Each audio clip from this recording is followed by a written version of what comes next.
Hello, ঘুরতে যাওয়ার part 14 এ তোমাদেরকে ওয়েলকাম। তো আগের ভিডিওতে তোমরা গুপ্ত বৃন্দাবনের কিছু ক্লিপস দেখেছো। তো আজকে তোমাদেরকে দেখাবো ওঙ্কারেশ্বর মন্দিরের কিছু ক্লিপ। তোমরা দেখতেই পাচ্ছ আমি একটা রথের চাকা ঘোরাচ্ছি। তো এই চাকাটি অবস্থিত ওঙ্কারেশ্বর মন্দিরের ভেতরে। তারপরে আমরা চলে আসি এই 108টি শিবলিঙ্গ দেখার জন্য।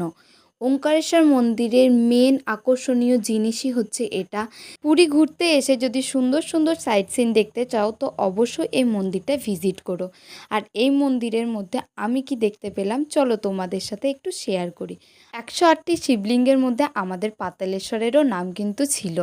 এখন আমরা আছি কুলাদানন্দ ব্রহ্মচারী আশ্রমে।